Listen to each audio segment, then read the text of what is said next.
This week on the Converge Pod, I'm chatting with konverjdans lighting designer Conor Mulligan. You're so cool. Stay right there. I got something to prove.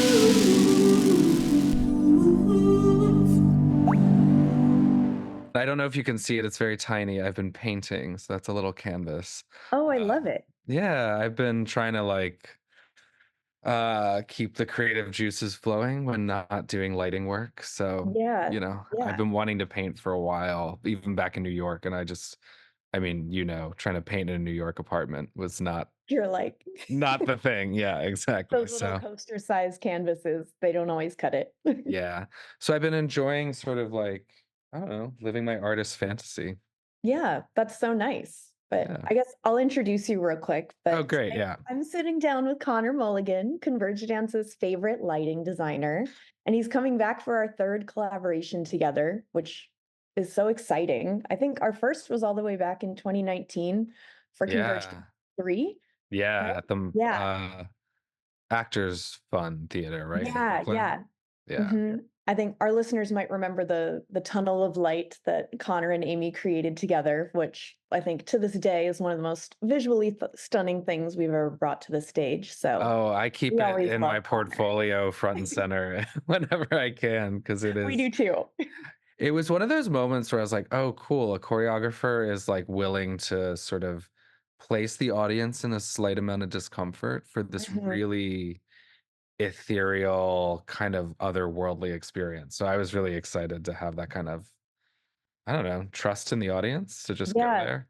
and freedom and play. And I remember so well bringing you in that season and how just like immediately, yes, I was about you. Like, you just walked in and you're like, your energy was great. Like your confidence in your vision and just like everything you brought to the table, like as a human, as a professional, I was just like, great, we found our designer for life. I hope he feels the same way. Well, So I absolutely do, and I hope to be around for all the amazing things you make, like this upcoming 100. project, which we're going to work on. Yes. Which, to be in full transparency, I know so little about yet, which is such an awesome thing as a lighting designer. I was talking to a director about this recently. I did a Mhm. show up in Ithaca, and it was its English debut, so it was its first Mm. translation into English. It was an Italian play, and I was talking about how, like, which this is many years ago, like when I was back in undergrad, I had this philosophy around ensemble theater companies and wanting to be part of that as a designer, Mhm. and feeling, I think because I started as an actor, right? So I felt like Right. this longing for the rehearsal process, this longing for Yeah. this like more intimate relationship to the work. But Mhm. what I've learned over time as a professional is that there's actually this really wonderful gift, I think, coming into a process after a lot of that work has been done, that I Mhm. can give as a lighting designer, because I can come in and sort of be like, "Oh," which this is more relevant to theater than dance, but I can be like, Yeah. "Oh, I don't really understand the story we're telling there." Right. And so I'm this new kind of fresh set of eyes that can sort of kind of short circuit some of the Yeah. shorthand that forms during a rehearsal process, um, which Yeah. can be great, you know? Yeah, it almost I sounds hope it like can be great.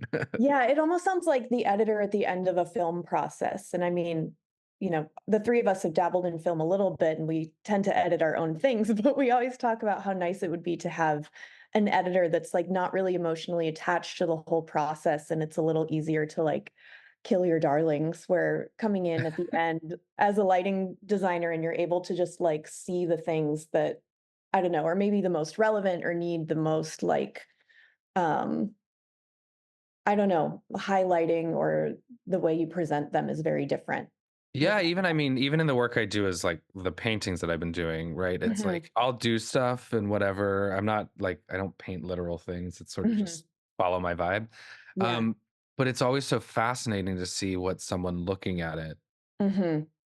points out or becomes Yeah, interested in. So it's like almost the same in a way as the lighting designer coming in. It's like, oh, that movement up left is really interesting. And like right. for you all, it might be like, oh, I just needed like a phrase to kind of have those people busy for a minute before they come Yeah. and enter, which not to speak for anyone's work, that may not be the case, but it's like, oh, that might have been sort of a less important element, Mhm.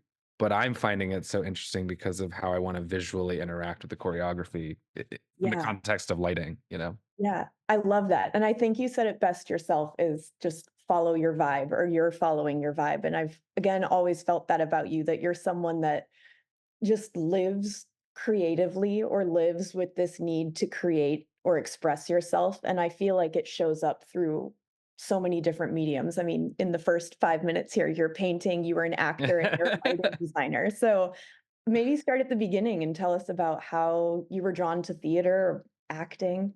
Sure. Yeah. So, I mean, as a like young kid, I was a Boy Scout, and we would, Okay. which I loved and whatever, which might not seem attached to theater, but we would do these skits, Mm, and they sort of were the same 4 or 5 skits that every, Boy Scout troop sort of did. But mhm, I like really loved that. mhm, Early on in like way back to like kindergarten, one of my favorite things, this in this kindergarten class, we had like different stations that we would hmm, um sort of rotate throughout the week or the month or whatever it may be. But I always loved, we had this little tent, and each new iteration the tent would be something different. So one time it was like a dinosaur cave and like or whatever. mhm, But I sort of, and so anyway, so then there's also like I have this, not, I wouldn't call it an interest in like haunted houses and like mhm, things like that. So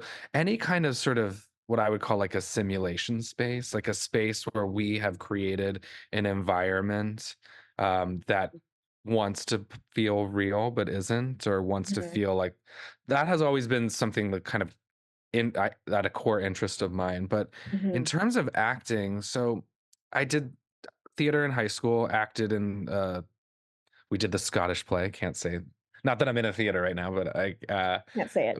can't say it.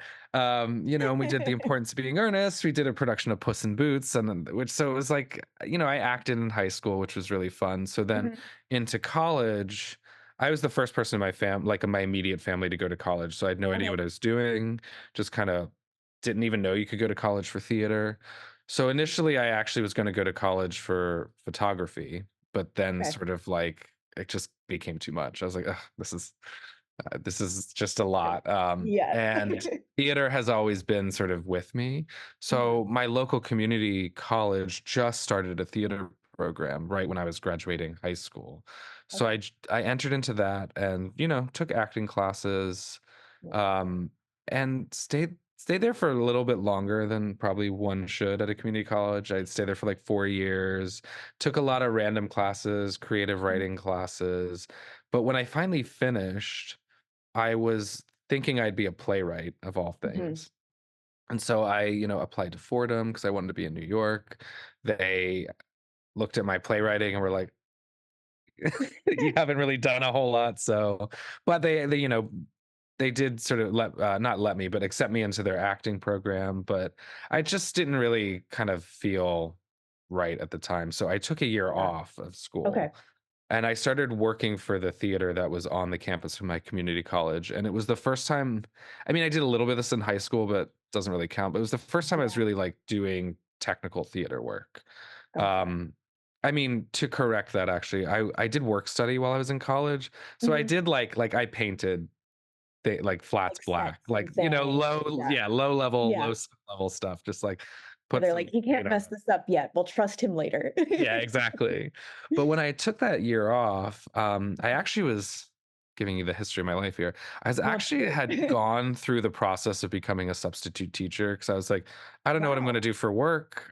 So I did the classes, got the job. I never substituted a day in my life though, because but you right, can. but I can't. But what ended up happening was the theater that I'd done all this community theater stuff at, acted in.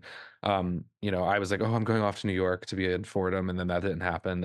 And they were doing a project of, sorry, they're doing a production of the Laramie Project, and they're like, Mm, hey, we need one more male actor to kind of round out the cast. Do you want to be in it? I was like, yeah, sure, why not? I'm not doing anything else. I enjoy acting, but part of that, I started helping build the set, mm, and no one was really like leading the process. mhm, So I sort of like took charge naturally. I don't know if that's a good or a bad thing, but I just was like, oh, okay, let's do this and this and this and this. And the It person clicked, yeah. running the, yeah, it really clicked. And the person running the theater at the time was like, oh, hey, do you want to like work for us? And I was like, Mhm. oh, sure. So oh my God, they hired me. It's criminal. I made $1,000 a month. But I was living Oh, at, I was no. living at home in Cecil County, Maryland with my parents. So like, yes, I was constantly running out of gas, constantly running out of money, never had anything, and I worked way more hours than I was compensated for. Like we were working almost all day every day, but Oh there was gosh. this like passionate part of it for me. I was so curious. I didn't know anything about technical theater. Mhm. Everything I was doing, I was learning by doing it. And then Mhm. I just started to kind of get interested in the lights. Yeah. And so there were a couple like rentals that came through the theater for like the local dance company, or the professors that were part of the theater program put a production together of like devised work that they did. And so I started lighting those things because no one else wanted to. Uh-huh. And so I was like, yeah, sure. And I'm really grateful for that time actually, because it was when I was discovering things that are so like basic to lighting Mhm. 101, like just like what backlight is, what side light Mhm. is, things like that, that had I first encountered in like a more educational space, I probably would have just like accepted as like those are the tools of how we, Right. sculpt the body in space with lighting. Right. But I was discovering it sort of on my own. So that was really exciting. And then that motivated me to go back to school and actually like enter into a program for theater design. So then I went to Towson University, did 2 years there. My professors saw something in me. They're like, go to grad school. Uh-huh. So I went to San Diego State then for grad school. And then, once that was over, moved to New York. Actually, I ended up doing this internship called the Hemsley Lighting Internship, which at the time, it's now has expanded its reach a little bit more, but at the time Mhm. they would only take one intern a year. Wow. So yeah, it was very competitive. Really, the mission for that internship again has become broader now, and they reach more people and can kind of accommodate more people, which is great. But at the Mhm. time, it was sort of like, okay, we're looking for people who have drive, passion, skill, but also maybe might not get to New York by their own Yeah. means, right? Yeah. And that was sort of where I was at, because like, I came from I won't say like poor, but like, pretty modest upbringing. My parents, my brother and I moved to the United States when I was 5 from Ireland. Mm. My dad works in like with horses, so agriculture. So, we're not like rolling in it, but Yeah, so yeah. so that like trajectory to New York was a challenging one for me, but this internship made it possible. So Yeah. through that internship, I worked with Lincoln Center Festival, which doesn't exist anymore. But was cool because we had the National Ballet of China was one of the Mm. companies I worked alongside. Then I worked with New York City Ballet for their Nutcracker season, as well as their whole spring season, which was extremely educational for me, not just in how like that really high tier of Mm. production functions, but like the ballet, right? Learning more about the Yeah. ballet and its history. And then I also worked with San Francisco Opera and Alvin Ailey American Dance Theater. So I got this really broad sense of like how a variety of companies function professionally, but also kind of primed me to enter into this world of like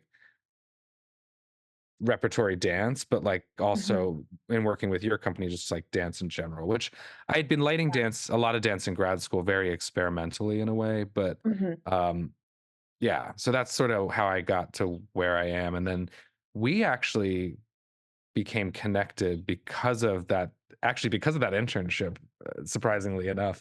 Oh, um wow. I didn't even know yeah, this. so kind of tangentially, not fully, but so Yeah. Brandon Sterling Baker, he's a Mhm. lighting designer, actually just about to open his first show on Uh-huh. Broadway, which is Yes. amazing. So exciting. Yeah, really happy for him. Illinois, for all those folk who might be interested. Yes, that would be Um, great. but he did the same internship I did when he finished school and came to New York. Okay, So yes, so because we we knew reached knew out to him and we were like, "Do you know anyone? Are you available?" And he sent us your name, and we were like, "Yes, great." Yes, and So, so I'm very okay, grateful to okay. Brandon for that. So that's kind of So are funny how we. that connection was made because yeah, I just appreciate him so much as, a a co-lighting designer, but also like someone who gave me some advice coming into the city really and continues to give me advice, continues to sort of support me in whatever way he can. So Yeah. very grateful. That community element is just everything. Like, the more people you meet and creators you bring together, they just, like they can open so many doors for you no matter what genre they're in. It's kind of magical, but It is, yeah. yeah, and it seems like in your early career, you were lighting both theater and plays as well as dance, so you had kind of both of them side by side. Did you approach them differently, or did you learn to approach the 2 types of things differently? I used to joke, and this is more like during grad school, because Uh-huh. the one of my graduate assistantships while I was in grad school was essentially the resident lighting designer for the dance department. Okay. And um, they would perform in this like converted gym. Actually, little fact, if you watch the movie Bring It On, the Okay. scene, the spirit finger scene where they learn the Yes. spirit finger, is it was filmed in that theater. And you can Oh, see, okay. if you look in the background, like, because it looks like a gym, because it is a gym, but if you look in the background, Yeah. you can see theater lights hanging on the walls. So Oh, but when I the was in, plastic almost passed. I know, right? But when I was doing designing in that space, I really used to joke that like I like to light dance like theater and theater like dance. Yeah, Because there's which I this can like kind of see, which is why I asked, but go on, go on. yeah, well, because there's these sort of ways that we light different mediums. They're Mhm. sort of kind of all becoming one approach these days, particularly if you look at Broadway, because so much of Broadway is not just scene work, but it's also big Right, movement pieces. so much movement, mhm, Um, but even, straight plays these days, you tend to see a lot of low side light to really sculpt the human form, which mhm, definitely comes out of like the dance tradition, yeah, and the way that dance designers of generations before kind of interacted with the body and learned to sculpt the body. mm, But yeah, so like I in a way I kind of like I like to there are these I guess I'll put it this way. There are these things that I see like that make theater look like theater and make dance look like dance. Like for me, mhm, theater, it's like a strong backlight, two high sides is what I would call them, like or cross light, whatever you would call it, and then some front light. Like it like creates this very sort of structured way of mhm, sculpting the form. And because that light usually comes from above, it lights the floor, so it inherently it reveals environment as well as the form. mhm, But with dance, you get so often you have the option to sort of just light from low. You remove the floor if you need to. It becomes this sort of right, abstracted, ethereal space. mhm, And the necessity, and choreographers obviously differ in how they feel about this, but the necessity to see the human face is a right, lot less a focus. So you can be really expressionistic, expressive. You can be really mhm, expressive, mhm, and very abstract and sort of like super duper duper moody in right, dance. Whereas theater in the American tradition, because I feel mhm, like theater from the UK is super duper moody and sculpted, but mhm, theater more in the American tradition is very much about seeing the human. There's a lot of yeah, information the audience needs because of text, dialogue, yeah, it Um, feels very frontal too, or, like, face-oriented, like you were saying. Yeah. yeah, there's like a sort of we're connecting to the human Mhm, form a little in a different way. right, So what I like about sort of flipping the expectation is that dance, speaking from my sort of not from a designer point of view, mhm, dance to me, what I like about it so much is that it isn't intrinsically dependent on like a narrative. mhm, Sometimes it is just about how this particular form is moving yeah, or rhythm or whatever it might be, or like an exploration of balance, an right, exploration of so we can we're not obsessed with a plot. We're like, what's yeah, going on? yeah, So I like to sometimes make dance feel presentational in a Mhm, theatrical way, mhm, um, by revealing like, uh, something I really love, which probably sounds crazy to some people, is like just front light on dance can be very mm, interesting because mhm. then it's like, and I think it's only interesting because we don't see dance presented that way Right. very often. Yeah, it provides, like, Um, a very specific context or, I don't know, even a plot that to what you're seeing that's already abstracted, that by giving it very specific looks or boundaries can kind of change the whole meaning.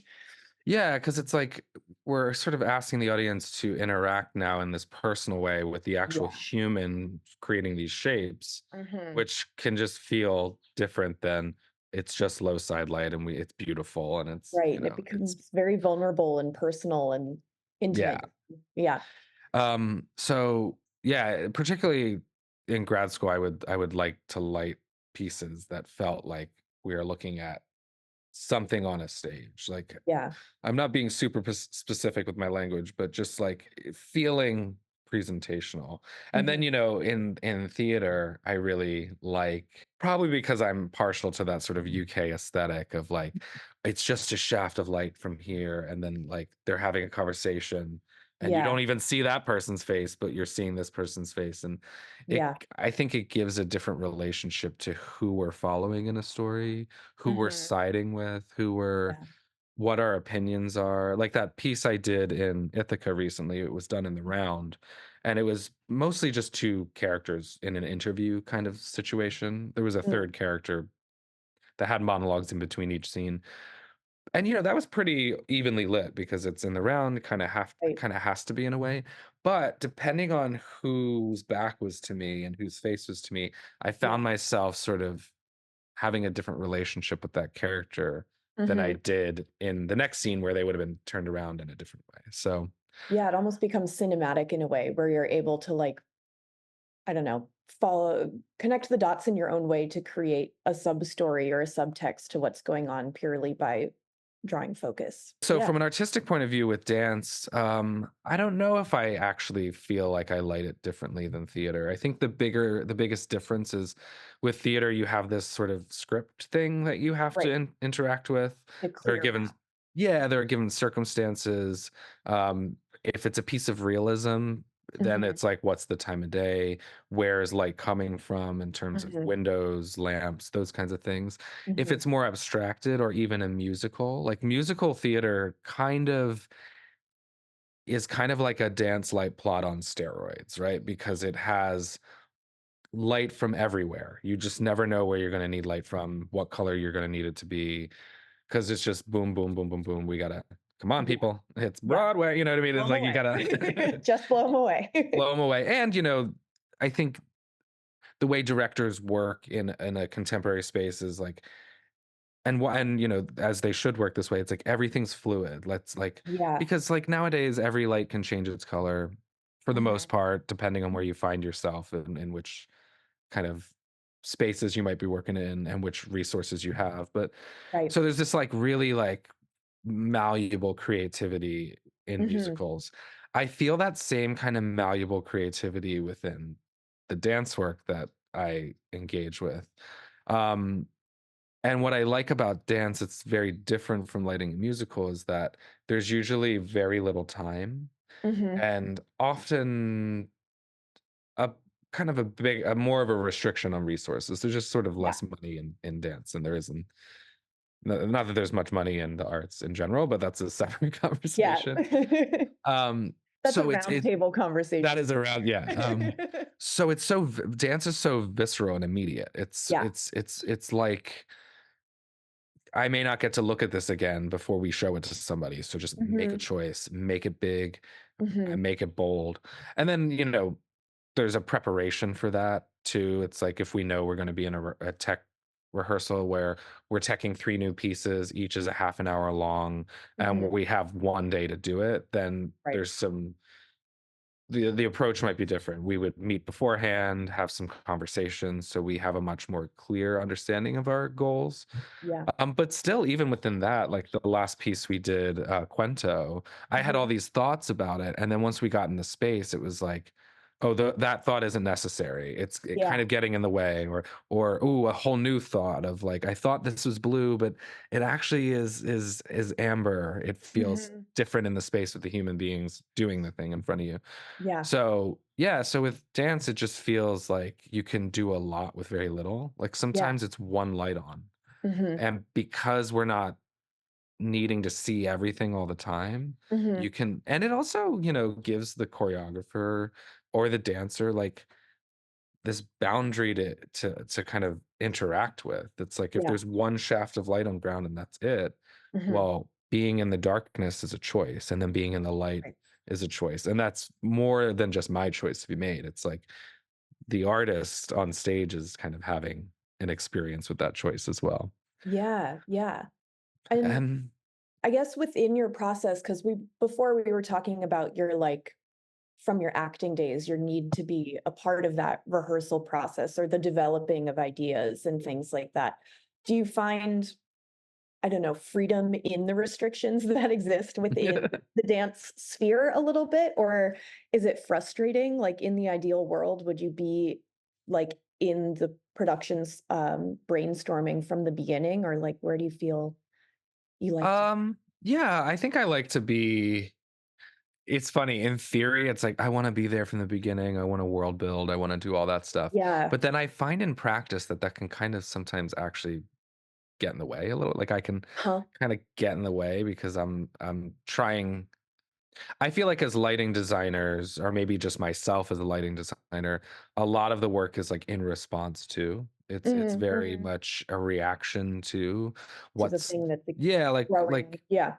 so like in theater, it's like, well, what's the set going to be? That creates some boundaries for me. I Right. can only put lights where I can put them, or I can start to have a conversation of like, hey, I really want light from here, Right. but Can you adjust or something? Yeah. yeah. So I do like being involved as early as I can be, Mhm. but then there's also those jobs where it's like you get hired very much at the end, Yeah. and I still have this sort of very enriched sort of collaborative creative experience where I'm like, oh, I guess I didn't need to spend that much time thinking about it. Yeah. And I know it you work with so many different groups, different people, different theaters, like, you're all over the place, you're busy and booked and blessed. trying to But, be. like, uh I guess in those last minute jobs, do you still find a way to like get Connor across in like such a fast, maybe limited resource type of project versus, I don't know, were you resident lighting designer at Joe's Pub forever where you like knew that Oh theater? yeah. Well, so what's interesting about those two sort of thoughts is Yeah. like with dance and the sort of the companies that I've worked with, Hmm. we never quite know what space we're going to be in. Hmm. And we're not like, Ailey or, you know, New York City Ballet. Like we're not touring with our stuff. We're not Right. saying that this is what it means to have, we're showing up into a space. So I've sort of always had this philosophy that like every space is a found space. Hmm. Um, Granted, the more resources you have, the more that can be manipulated. So Hmm. for me, it's like if we have those boundaries, well, it can never be anything except for what those boundaries provide. Right. I always say it's like I like having a sandbox, right? I like having parameters Hmm. because when you can sort of dream into infinite, it can be a little overwhelming. Yeah. Not that that isn't also fun and doesn't have its own kind of other benefits or other qualities to it. Yeah. Um, It's but not I always do, practical though. yeah, it's like, Yeah. oh, we can have anything. So it's like, yeah, but like, do we want anything? Like, what is Right. it? You know?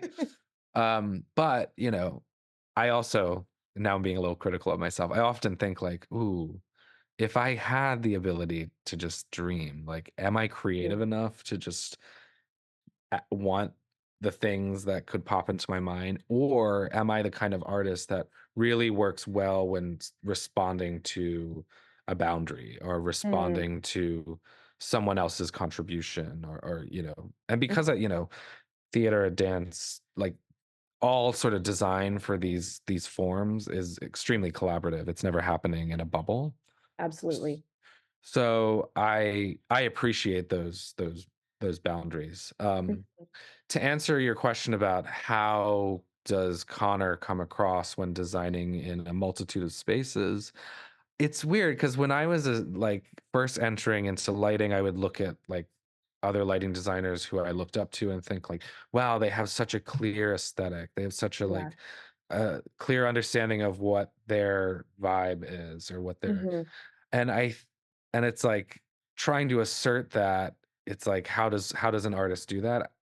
And this is a bit of a lazy answer, but I think it's like you're inherently have your taste. Mhm. So for me, there are certain things I'm just never gonna like the look of, Yeah. or like I don't know why, but I whenever I'm putting a back diagonal, it's coming from upstage left. It's just like that's where light comes from, You're like, and "It I makes sense to me, that's where it goes. I don't ask yeah, questions. I This don't is ask just questions. what I've been told." Or not even, it's just like my Yeah. inclination to how like when I wanna Yeah. balance a picture, I want a diagonal like this, like Yeah. for Yeah. whatever reason, and so then I get to play against those things and be like, "Okay, well, I'm gonna use it from the other side just to." Mhm. And how do I feel with that? So then it's like light's coming from here, so I want low light from here. It's just I start balancing the stage. So Yeah. I think the answer to the question is like I think it just sort of comes out. It's like I'm Yeah. going to be drawn to certain colors of light. I'm going to Mhm. be drawn to certain angles of light. Mhm. I something I've grown to really like recently is having really deep saturated frontal toner Mhm. colors. So Mhm. I did a piece with another company and we did it at the Ailey City Group Theater, Mhm. which I love working in that space because the entire rig is LED, so you can do anything you want. Yeah. However, you have to be I think personally from a craft point of view, from a practical point of view, I think in places like that where you have, you know, a rig that accommodates a lot of different things without the need to swap gels or things like that, you Right. still have to be very like intentional about It what you enters that choose. infinite possibility. Yeah. So like Yeah. what I'll often do, and I think other designers will do this as well, is like, okay, sure, we have a shin, a mid, and a head. For anyone Mhm. not knowing what I'm talking about, those are positions on like side boom positions that are typical in dance. Shins are really low. They're called that because people used to run into them and bust their shins, shin I've busters. done that. It's not fun. Yeah, I've done that so many times, and I'm the one who put the light there. You know?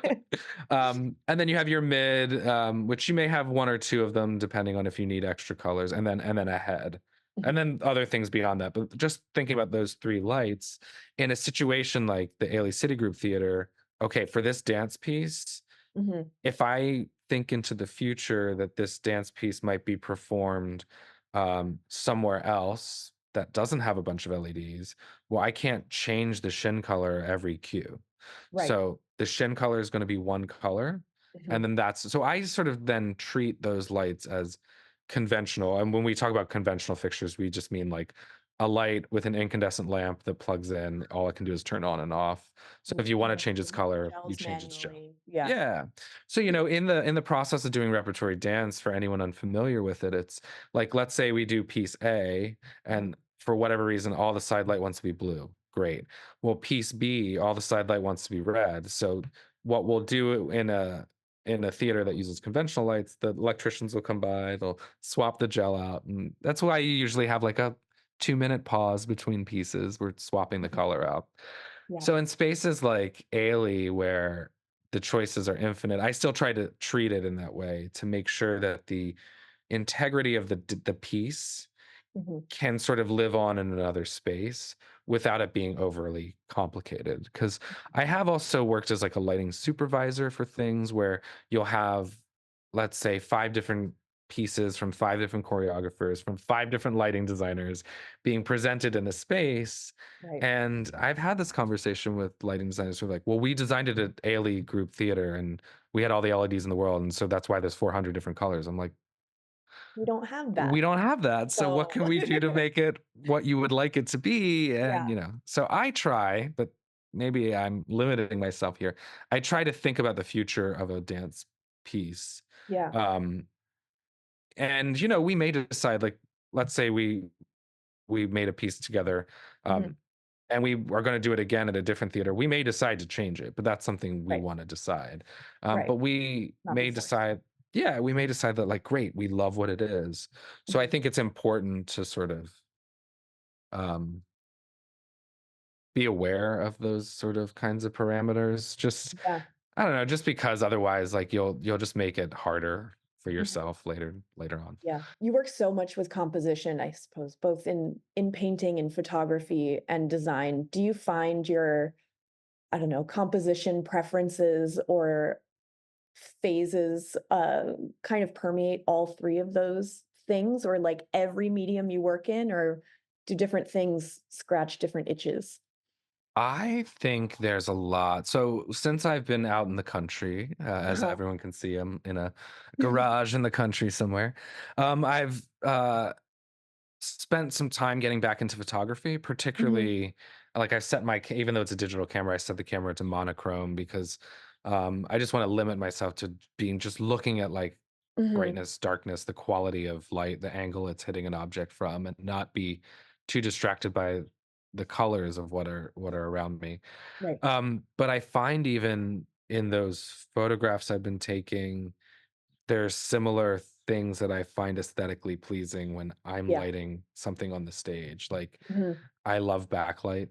I think a lot of designers do, but Yeah. um, backlight, particularly the lower it can be, the longer the angle, the Mhm. more sort of noir, I guess it could feel. Yeah. Definitely like it off to the side as well. Mhm. Those are things that continue to interest me. I feel like in like let's say in a theatrical piece, if I have like moving lights or whatever it may be, I'm Mhm. always like if someone's standing at center stage, I don't use the light. It's I want to pick something off from there and like bring it in. So Mhm. there's like a almost operatic drama to it. Mhm. And I try as best as I can to have as high a contrast I can without sort of diminishing what the director or the choreographer might be trying to accomplish in terms of visibility. Mhm. Like I have this whole feeling about front light. To me, front light is just a way to control contrast, right? Mhm. Because those shadows are facing the audience.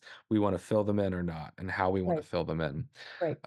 So it's why I really appreciate Frontline in dance because I think we get into this idea, or I've been in conversations with people where they're like, there should never be front light in dance. And I'm like, yeah, because it looks really cool because it's really high contrast. But I think I mean, Yeah. but the whole evening of something that's high contrast like that, it Yeah. can be hard on the eye, but it also like, it takes away the opportunity to dip into that high contrast Yeah, and I feeling. find myself leaving performances that have that really moody, like, dark light the whole time, and even if the dancing was great, there's just this feeling of kind of like, I don't know, there's something a little bit heavier about it, even if the work isn't necessarily heavy, so it's nice to have those, Yeah. sense of Well, and levity. I think it's alienating, right? So like Yeah, it makes you feel there's very out of the production, or like, "Oh, I could never," in a way, like, cross that threshold, yeah, even it as a definitely dancer. keeps yeah. Yeah. Yeah, no, I kind of view it. I don't remember who I was working with, Yeah. who we were talking about. It's like, it needs to be more human. Mm, It's like, and mhm. that's really stuck with me of like, oh, I've learned now it was that particular choreographer, everyone's a little different, but like Yeah, front light is part of that. It's how it's much really we humanizing. see the Mhm. human face versus these sort of alien forms just sort of moving through space.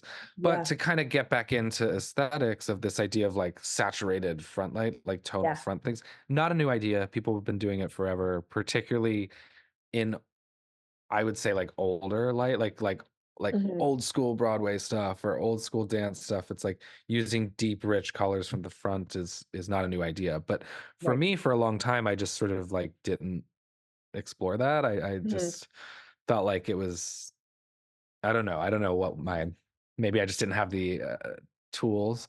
Yeah. But now I'm finding that, and the reason I brought up Ailey City Group Theater in the first place is because I did this piece recently where um, essentially the whole stage needed to feel like it was underwater are Mm, kind of, but not mhm. really.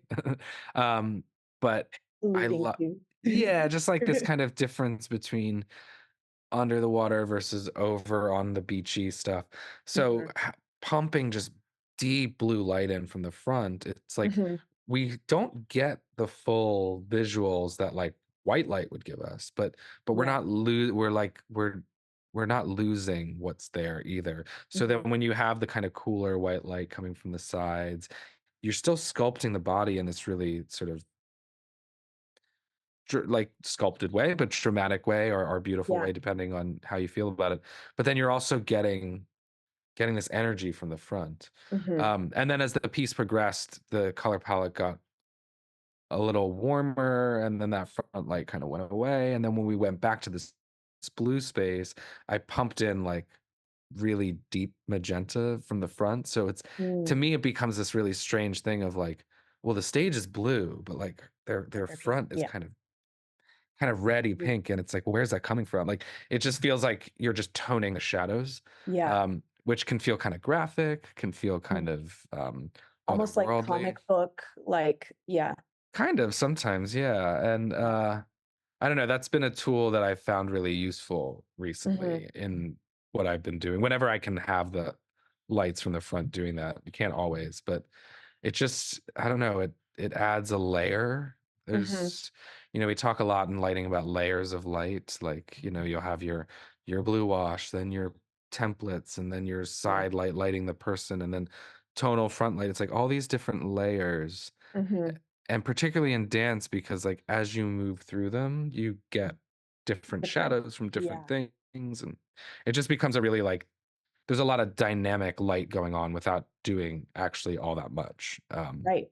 Right. So Yeah, it really is building a world, and I know you mentioned earlier that, like, simulated environments, even back in kindergarten was just, like, a thing that really resonated with you, and I remember right before the pandemic, like, leading up to it, that we were, uh, the 3 of us converged dance, and you were in conversation about creating a brand new piece about, like, simulation theory, and we had this whole, like, sheet idea with things coming through it, and then boom, the pandemic hit and everything just kind of got blown away. But I guess, are there any projects that you're building on the side that you're creating that you want to lead at any point soon? Any stories you have to tell? ooh, that's such a cool So question. many, but I have a couple stories I would like to tell. And it's thank you for asking this question, because I was just talking to someone, not yesterday, but the day before, about like sometimes I feel a little artistically frustrated as a lighting designer. I Be- was wondering because you're such like a an idea, an explorer, a world builder that I'm like, Connor has stories. Like, where are they? yeah, no, I have a Yeah. few, but to kind of finish the thought of artistic frustration, being Yeah. a lighting designer, particularly, and I guess I'll just speak from the experience I've had so far. I always say that like I can't just like, and I'm probably limiting myself here, but I feel like I can't just like make up work for myself. Someone needs to be doing a play, a dance piece, an opera.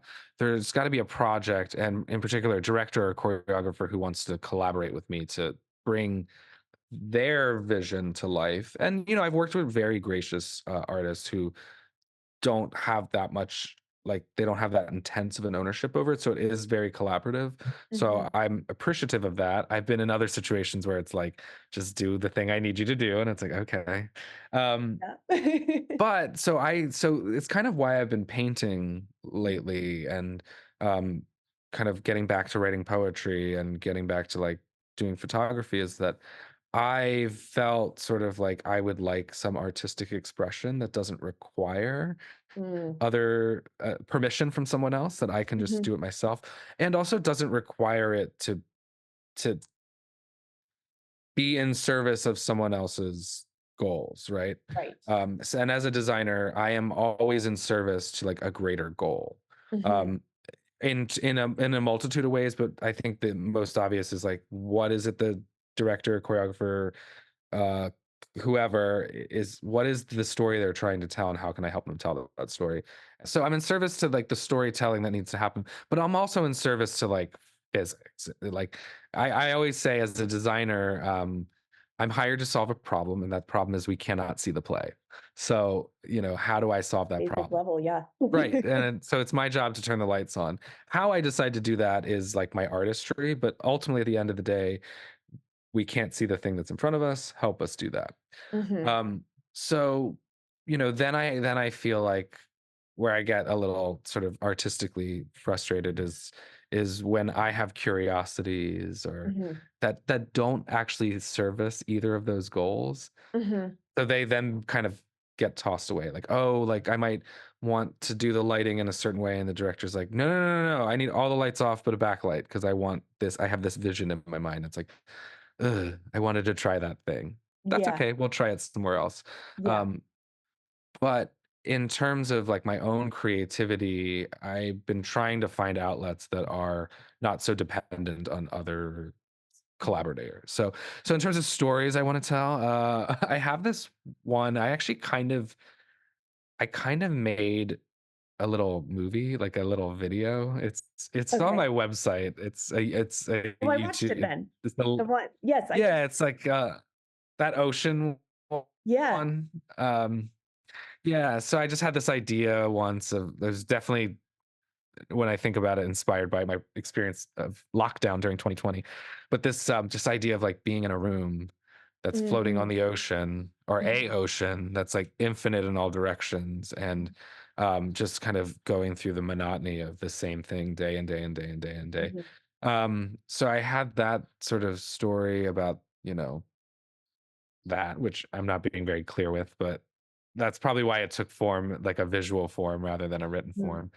But yeah, I had this idea too of like a story where I really like science fiction. So it was this idea of like maybe sometime in the future we get really okay with the idea of like culling the mm, society, right? Like our mhm, population mhm. gets so I just was like, oh, what if like we are in a society where like this moral obligation to reduce the population is felt with um pride, right? Felt with sort of Yeah. like national pride. I'm doing my part. And it was Mhm, this like guy who gets his letter to be selected, and then he has to go to the selection bureau and they prep you for what you're going to go through over the next few months with basically your euthanasia, like you're being euthanized. right. But in the process, he meets this woman and they like end up having this really intense connection, even though Mhm, he's like married, but it's like a loveless marriage. So, mhm. um, My and gosh, then I'm in already. I wanna read it yeah. already. Well, and then the idea was like they end up spending this time together and then like they go to the culling center together and they both are They euthanized go together. together and then wake up and actually we're in a simulation. Um, Wow. and basically they're playing this game where the point of the game is to always find each other. And Mhm, but I don't quite know how those things it might feel like something added on to something. But when I mhm, first had the idea for that thought, the first visual that came to mind was like two people basically dying in front of each other and waking up somewhere else and realizing, mm. oh my God, we were actually always Here, looking for each aligned, other. yeah, yeah. Yeah. So they're two differing thoughts, but they sort of manifested into a story. I've tried to write that a few times, but um it's it's challenging. I get kind of lost in the prose of it all. So Yeah, whenever I try to write, I always get lost in the words. Like, that's probably why I create with dance and stuff. yeah, yeah. But do you see it in its ultimate form staying written or becoming a theater work? I don't know. I used to write plays actually, so Mhm. I don't know how it would work as a theater piece because you know, Right, I guess there's the dramatic moment of yeah. I also sort of transport that like doesn't work. yeah. Very much believe in like why this story in this particular medium, and I Mhm. feel like there's a lot of theater that should have stayed a film. Yeah, There's a lot of theater that yeah, should have stayed a book. Stories I'm not always sure of, but visions will come to mind of like, oh, that would be visually interesting. yeah. Um, so and then with my painting, I don't even know what I'm doing. I'm just Just I going for think, it. yeah, I think right now, because I find myself where I find myself due to some life circumstances. Mhm. So I'm, very reflective right now. Yeah. And I think getting into like working in the like with physical mediums like paint, and I'm Mhm. keeping a sketchbook and photography and things like that. It's also just practicing being in the flow state as Yeah. often as I can. Yeah. Because when I'm designing, like in the room, actually turning the lights on and off, writing the cues, I get lost in that flow Mm. state. And, Mhm. you know, sometimes it's like, oh my God, I can't believe we did all that. And it's Yeah. 5 o'clock now, we got to go. The crew's Yeah. on break, you know? So just creating a space for myself where that can be a consistent practice. Because Mhm. with freelancing, it's like I'll have a project and then there's like pre-production. Then I do a lot of the technical, like draft the light plot. What are the lights we need? Do we need to rent anything? Um, and then it's just sort of a week of, if it's a theater piece, a week of like really being physically creative in the space with it. And if it's a dance piece, it could be a whole day or 3 hours or half an Yeah. hour, you know? Yep. So, um, so I'm very grateful for that time, but I don't always get to, I'm not living in that sort of like flow state, in regard to lighting design in a Right. consistent way. Yeah. Yeah.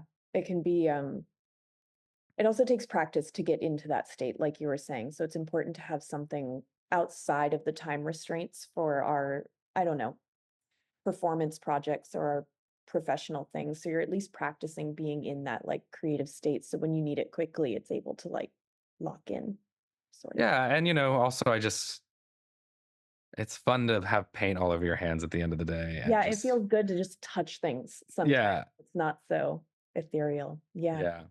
Yeah. But I guess I'll get to my last questions here that I'm asking everybody. But what does converge mean to you?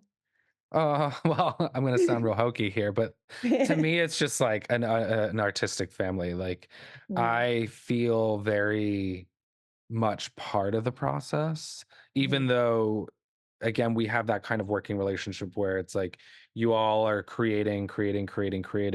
And yeah, I'll see a rehearsal when I can, I'll get some videos when I can. And I get insight into the work you're doing through like what I would call your dramaturgical work, like mm, what's inspiring the piece, what are you researching outside of the piece, what is mhm. in conversation with the piece. Music has been, and particularly, I don't know the details of the music for what we're working on yet, but Yeah. usually it's like composed, it's Uh-huh. original, it's It's like, all original this year. All oh, new I'm stuff. excited. Yeah. And so for me, it feels like that thing I've always longed for, that like Yeah. community of artists just coming together. And you're, the three of you have always been so appreciative, not just of like me, which I love. Yeah, it's love. It's great to be loved, but you're appreciative of like the contributions of everyone coming to the work. Mhm. And it doesn't mean you accept them without question, of course, but like I don't ever feel like a utility when I'm working with you. And Right. sometimes as a designer, you are kind of serving a more utilitarian purpose of, Yeah. we got tickets sold and we gotta go. Like, And we make it like blue, moving yeah, on. So totally, totally. And we really like we don't really bring people in unless it's like the person that, we want to be with or work with, you know? yeah. So for me, it's definitely like an artistic family. And Yeah. I feel kind of like all extended families, no matter how far apart we are from each other, We or always come back. yeah, how long it's Yeah. been. Like the first piece we worked on together, I felt so excited, felt very supported, Mhm. because like Amy wanted to do this thing. I'm like, well, we got to rent a moving light. And she's like, okay, we'll figure it out, we'll make it happen. It's like, And you're like, oh, okay. this is exciting. Okay, cool. And then, when you reached out to have me work on the second piece, I was like, oh, this is great. And now here we are kind of working on the Yeah. third bigger works together. Yeah. So yeah, I just feel lucky to work with you all and be continually introduced to these really interesting musicians and other artists and other Yeah. designers Yeah. through the community you continue to build. Yeah. Well, thanks. We love it for all those reasons too. Yeah. No, Yeah, you're welcome and thank you. of It's course. always a joy. You're so so blue. Stay right